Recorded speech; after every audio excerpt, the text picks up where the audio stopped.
Yeah, I'm like breaking it down. Oh, it's terrible.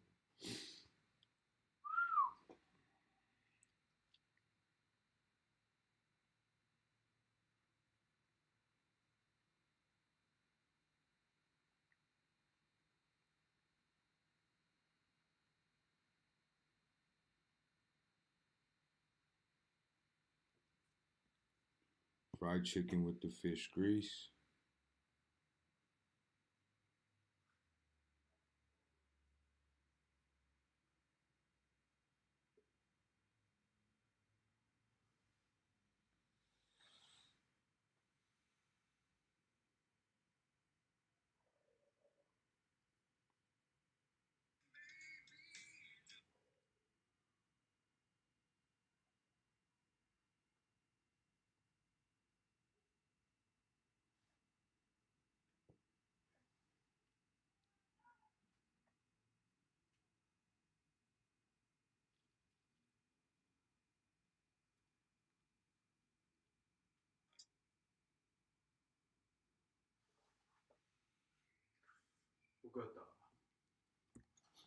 Fire? Fire? Yeah, with wax on it. You want to do the honor? Yeah, let me try it. But Put some moon rock on that, man. did you put wax on it? Yeah, I like it. And then you covered it with some weed on top? Brilliant. You're fucking smart. The kid's an A plus student, guys. Send some W's in the chat. All right. You need a. 80 grand. I was close. Tell me, bro. 30 minutes, bro. How is it, bud? Yep. He's actually waxing me? Probably not. I don't know. Maybe.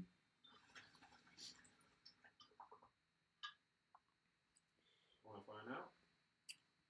Fuck around and find out. You know?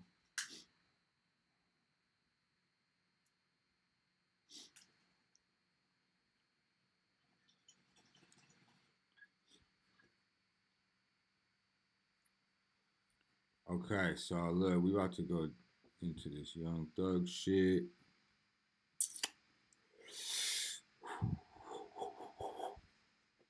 Let's go all the way back. Oh, this is.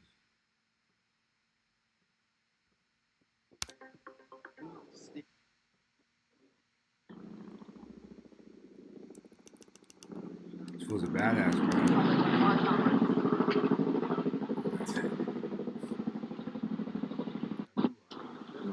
But that's another 3 months or so. Our collective opinion. Well, this was excruciating because hopefully, in our collective opinion, Jeffrey would have been found not guilty of everything. So this is very painful. But that's another 3 months or so in custody. And he wants to go home to his family. And negotiations totally broke down with the district attorney's office. Horribly broke down. And at that point, we believe that justice would be found with the honorable court. And Jeffrey just wanted to go home. How agonizing it is to know that we've spent a year trying a case where the prosecutors have put on lies, knowing lies, hiding evidence, is insane in 2024 in the United States of America. And the only reason that this got revealed is because of you people. You people brought the truth to the community because nobody knows this. This is not the only courtroom it's happening in, and I just want to thank all of you. I especially want to thank Jeffrey for letting me represent him.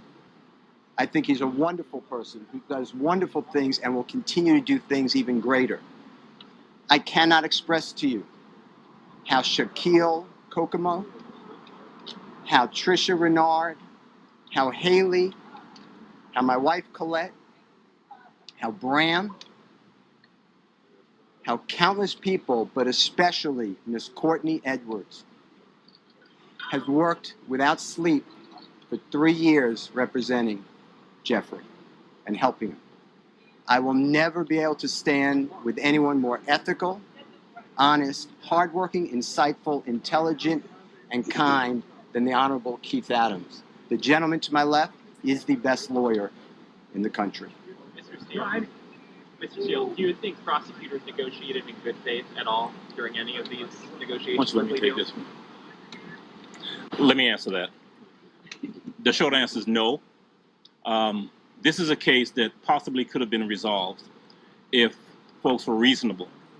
But we did not believe that we could enter into good faith negotiations with people who wanted a case resolved in a manner simply to save face. And Jeffrey Williams was not going to say things that they wrote for him, that they wanted him to say, that was their theory when it wasn't true. And so, good faith, no. I don't believe we were ever really negotiating in good faith. And you've been here the past year that this case has been on trial. You've seen the numerous motions for mistrial. You've seen the behavior of the state. You've seen the dishonesty. You've seen everything being hidden. You've seen things come out in court, in front of you. And so you know what kind of prosecution we were dealing with, and that's okay. You know, Mr. Steele and I have fought through this the past 2.5 years. And as he said, we ultimately decided we were going to put our faith in the court as opposed to the folks on the other side of the aisle. And, you know, the best thing out of all of this is that Jeffrey Williams, in a very short period of time, will be home. And that's all we've wanted from May 9th, when they went and picked him up and have held him in jail without a bond for the past 2.5 years. He'll be home shortly. Keith and Brian, this either one of you can answer. So I got 2 questions for you. First off, you go into a blind, really, you don't know, right? There's nothing for sure. What was your emotions like when you guys went into that? I would imagine the conversation, you kind of take us into the room before you went out into court, what the conversations were back and forth. Obviously, I know there's attorney client privilege, but it's a big decision. Well, I didn't want to give up the jury trial, but that was a decision made, and once that decision was made, we were just thankful that there are people like the Honorable Judge Whitaker who understands what a trial is like and what it should be like. And I cannot thank the Honorable Court for being here and coming in. She is not our first judge, but she's the first time we received justice. Mr. Adams, this is your second high-profile RICO case here in Fulton County. Do you think that maybe the prosecutor's office is abusing that statute? And what are your opinions of RICO generally? I have, for the 30-some-odd years that I've practiced law, always believed that if you, as a prosecutor, think that someone has committed a crime, you charge them with the crime, you put it in front of a jury, and then you do it fairly and let the chips fall where they may. The courtroom is not the place to get adventurous, to get inventive, to think, well, we don't have evidence on him for any of these incidents, but maybe, if just maybe, we tie him up in a RICO and put him with people who may have committed crimes, we can get him that way. That's an abuse. And so, yes, for some strange reason, the Fulton County DA's office seems to be in love with RICO. And my honest opinion is that they're in love with it because it makes it easier for them to try and convict people that they otherwise could not convict. And that's what was happening here. We're fighting a mountain, reams of evidence, most of which didn't have anything to do with us. And so, is it an abuse? I think it is. There are better ways to, and I used to be a prosecutor, right? And I can tell you that there are better ways to prosecute cases than the way this case was prosecuted. You guys obviously rejected initially what the state was going to offer. Is there some details that you can give us? Because it sounds like from what you guys decided in court, I mean, it's still pretty stringent. There's a lot of different details, but what was the state asking for that you guys rejected? I'm not going to get into plea negotiations because they are privileged under statute, but it was outrageous. They would let him out of custody, but they would have a tether around him so tight that is unconscionable. how are y'all feeling about what the sentencing is, especially with not being able to be in Metro Atlanta except for specific parameters, and how is Mr. Williams feeling about that donation? You know, we're okay with the sentence. There comes a time in any case, if a person is sentenced, that we're out of the courtroom, and now what happens to that person is entirely up to them. Jeffrey Williams is a fantastically talented man. He is a great person. He's become a great friend over the course of the last couple of years. And he has the ability, the incentive to go forth and do everything he needs to do to put this behind him. And we're confident that he will. One of the questions you asked a little earlier was, what was that feeling like stepping into a courtroom to do what's called a blind plea, not knowing what's going to happen? You know, it's a scary feeling for all involved. There's probably no feeling quite like that other than sitting in a courtroom waiting for a jury to come out and tell you what your fate is.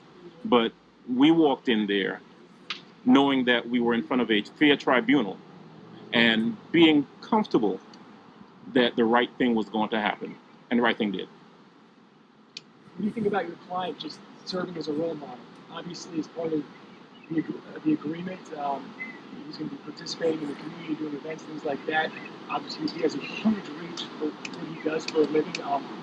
I've known Jeffrey Williams. I've defended him for over a decade. I have been with him where we go to young children, children in need, children who are going down the wrong way. And he tells exactly what he's going to continue to say. He tells everybody, this is not a good life.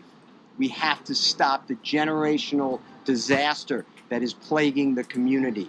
And although right now I'm successful, I'm a product, but every one of you can get out. And he always stresses education. Jeffrey Williams is a great person, a great role model, and he will do even better now, hopefully, if you allow him and his words to get out. As far as how Jeffrey's feeling now, he knows my feelings, which I'm not going to reveal for attorney-client privilege, but this is not the same as the not guilty verdict. That should have been rang. But nobody here wakes up every day on a concrete floor that they're calling his bed, gets up at 4:15, gets shackled at his feet, his waist, and his hands, comes to the Fulton County Courthouse to be on concrete, eating out of a bag. Doritos is his meal of choice. And then coming to a courtroom and sit there with a leg chain on him every single day and hear lie after lie. So for Jeffrey, go home today and not have another 90 days or 120 days of it, he is very happy, thankful to the Honorable Court. So to answer your question, this was not what I wanted. I don't believe that it is just, but I believe that under these circumstances, it is justice for Jeffrey Williams, and he is delighted, as are we. I'm thankful. Can I ask you, you were standing right next to him as he was addressing the judge. What seemed like a very sincere apology to her, or apology to the court and what happened, what has gone on. How did you feel standing next to him, knowing him for the last decade as an attorney for him, about what he was saying and what he was telling the judge? Jeffrey Williams is being truthful. That is his heartfelt feelings. He feels so bad for the loss of life, and he feels bad that people are taking his music or his social postings and making it into violence. That is all promotion. That is not a symbol of go hurt somebody. So I hope I've answered your question directly, but how I felt, I've heard that from Jeffrey over and over again. You called out a lot of challenges in this trial based on the prosecution's points. Do you have any message to, the co-counsel that for now is still on trial, or what's left of this? Oh my God, they are phenomenal lawyers, and I'm confident if you keep going, which I assume you will see some great lawyering. They don't need my help. And the truth is, they've been there with us for the past 2.5 years. They're aware of what they're up against. They are totally capable of handling it. And I presume we'll step in from time to time because, in this fight in the past 2.5 years, we've been together. So we needed something, they've been there to assist. And if they need something, we're happy to step right back in and assist. But they're great lawyers. Max Shard, Doug Weinstein, those gentlemen are in great hands. They'll be fine. I will say this. I think it is wrong, and it needs to be fixed, that an innocent man is arrested on May 9th of 2022, is denied bond, and has to plead guilty and nolo to get freedom after 2.5 years in custody. That should not happen. Nobody should be on trial. Jurors, think about what they're going through. Nobody should be on trial like this. And if Mr. Williams didn't have the resources, this never happens well for anybody. So I think it's an abuse, to answer the AJC's question. I think it's an abuse of the statute of RICO to do this to people. Is it fair to say you don't believe justice was served today? I believe that Mr. Williams is home, and I'm delighted.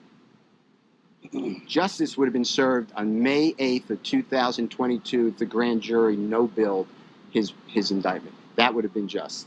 And it's wrong to be under investigation. He's been under investigation for 15 years. 15 years by task force of federal government and local government. Think about that. Think about your children doing that. And that's okay. If it's okay with you all, then we should really start moving to another country. I want to thank everybody so much for everything you do. I cannot thank you all, because without you guys, this just keeps rolling in injustice. It's got to end. The criminal justice system, the presumption of innocence, the Brady rules, the ethical rules, they have to survive. Otherwise, we all are victims of this. Anyone can sit in that seat next to Keith Adams. Thank you all so much. And no one sees it unless you guys do what you do.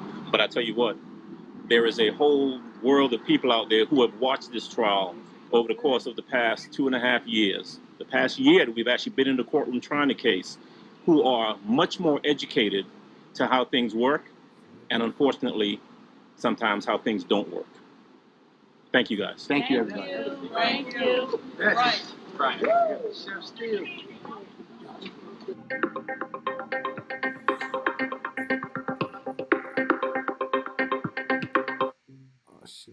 Oh shit.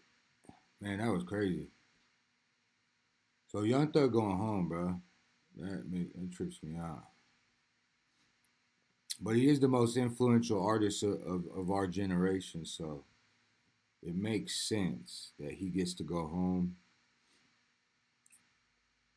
Oh, the Ruler Report. Let's see what they talking about.